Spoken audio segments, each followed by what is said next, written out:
Hi friends, offers కావాలంటే videos regular గా చూసేయండి. సఫారీలో మ్యాగ్నమ్ బ్రాండ్ అండి, సఫారీ బ్రాండ్ అండి.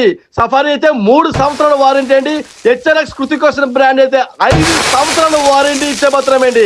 అసలు ఆఫర్స్ అంటే ఎవరైనా ఇస్తారండి? ఎవరైనా 10% ఇస్తారు, లేకపోతే 20% ఇస్తారండి.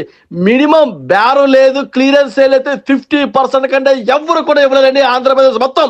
కానీ మీ గురించి నేను మిడిల్ క్లాస్ వాళ్ళకి అతి తక్కువ రేటుకి ఇవ్వాలి, బ్రాండ్లు వేసుకోవాలి, ఎవరు ఇవ్వలేని రేటుకి మనం ఇవ్వాలని హోల్సేల్ రేటుకి ఆఫర్లు ఇస్తూ హోల్సేల్ గా ఒకటి కావాలంటే ఒకటి, రెండు కావాలంటే అంత తక్కువ రేటుకి ఇస్తుంటే నాకు వచ్చే ఫాలోవర్స్ మాత్రం 3,37,000 మంది అయితే నాకు వచ్చే లైక్స్ మాత్రం జస్ట్ 1% అండి. నేను ఎంత తక్కువ వచ్చినా మీ గురించి ఆఫర్లు పెడుతూనే ఉంటానండి. ఎందుకంటే ఎప్పటికైనా మీరు నన్ను అర్థం చేసుకొని నాకు ఎక్కువ సపోర్ట్ చేస్తారని కోరుకుంటూ ఇప్పుడు నేను 60% ఆఫర్ ఇవ్వబోతున్నాను అనుకుంటున్నాను. కాదండి, 70% కాదు, 80% ఇచ్చేస్తున్నా. ఈ స్టాక్ వైజాగ్ 300 పొజిషన్ దగ్గర ఉందండి. రేపటి నుంచి వైజాగ్ 3 బ్రాంచ్ల్లో కూడా ఈ స్టాక్ ఉండబోతుందని చెప్పుకుంటూ మీ సురేష్.